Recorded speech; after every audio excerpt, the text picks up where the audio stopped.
Our next guest has dealt with major disasters, natural and man-made, both in counterterrorism at the NYPD and as Deputy Assistant to President George W. Bush, Deputy Assistant Homeland Security Advisor right there at the Bush administration. Now he's here to evaluate the response to Irene. Richard Falkenrath is a principal at the Chertoff Group, and he's a Bloomberg contributing editor. Thanks for joining us. I was thinking about the biggest problems that could come from something like this, aside from the obvious, deaths and flooding. And the power grid seems to me to be such a fragile thing in this country, easily knocked out for millions of people. Is that a concern? Oh, yeah. I mean, the power evacuation of people that are in danger in the mass transit system are the three sort of weak links in a hurricane like this. And the power grid is a little bit fragile. Most of the Northeast went down in 2003 for the Northeast blackout, and it can happen again in the case of a hurricane. Right. You mentioned the mass transport, the mandatory evacuations. In retrospect, was that the right thing to do? We had a former FEMA administrator on with us saying, look, even if you were kicked out of your house and then has to come back and you're complaining about it, you're alive to complain. That's right. I mean, this is Monday morning, so everyone's quarterbacking this decision. These were two very big decisions. Shutting down the New York City transit, very big deal. That was the first time ever for natural reasons. That's right. And then a mandatory evacuation, not all that common on the Northeast. Even on the Gulf Coast is not that common. And yes, it was the right thing to do. That when the decisions were made, it still looked like it was possible to have landfall in New York City at Cat 1, maybe Cat 2. And at that level, we're talking about really massive property damage and risk to life. And so it was the right decision. And the thing about mandatory evacuation is you only have so much time to make that. If you wait too close, till it gets too close to shore, it's too late. So you have to make it when there's still uncertainty about where landfall will occur and how intense the storm will be. We were actually talking to a former FEMA official who said the forecasters are getting so much better every day at showing you where the hurricane is going to hit, also the strength of the hurricane, sort of forecasting that, although that was a little bit weaker than expected.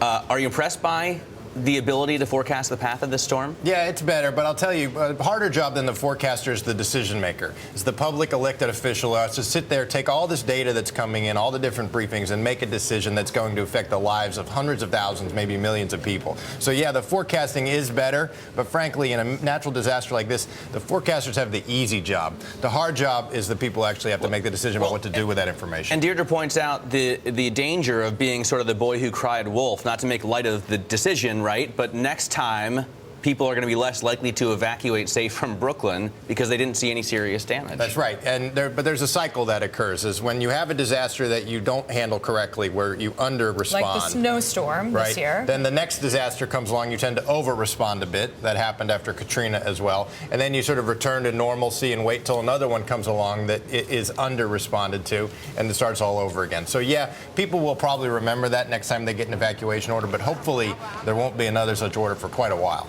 What about the lessons for business in this, the lessons for city infrastructure? Was this, best case scenario, a good dry run or a good wet run, as it were? Well, it could have been a lot worse for business. There's no question. I mean, just imagine if this had gone badly, we would not be having this broadcast from here. It'd be in London, the way it was after the blackout. So business lucked out here. And I think watching the public officials at the federal, state, and local level respond is a good cautionary lesson for corporate leaders who will often have to make tough decisions in the face of uncertainty, trying to save money, yeah, it's hard because there's not too many city coffers that are overflowing with cash right now. Right. And it's usually what happens in our country and our economy is people err on the side of cutting it too close.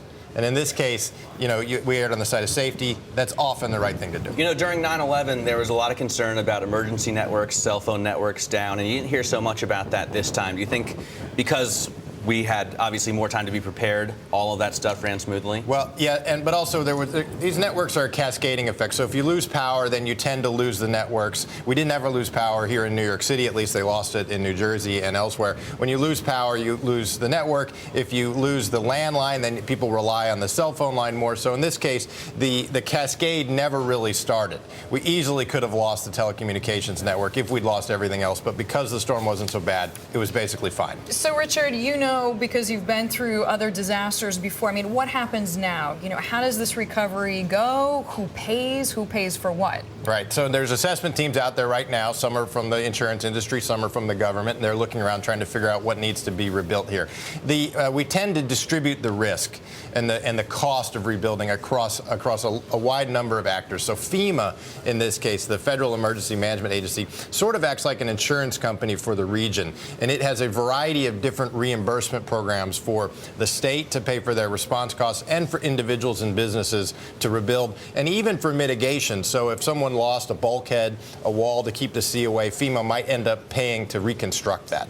And that is a complicated process. It's a bit of a political game in Washington in terms of who appropriates the money for it. Is it offset by some reduction elsewhere? And that's already started in Washington. Are you concerned? I mean, Deirdre mentioned earlier, obviously states and local governments are a little short on cash right now, a little short on crews also. Are you concerned that could be could affect the cleanup negatively, or do we just have to come up with the cash? They'll come up with the cash. I mean, and then as I said, there's a game going on in Washington about paying these reimbursement costs. And so Congress will have to appropriate some additional money to FEMA. They don't want to do that, particularly now with the deficit debates going on. They will be writing checks busily in FEMA all week to pay for this. There will be enough money to pay for this. I mean, at least on the governmental side. Private industry might be different. If there's a company that was impacted, its property was destroyed, and they were in trouble already, they may not make it.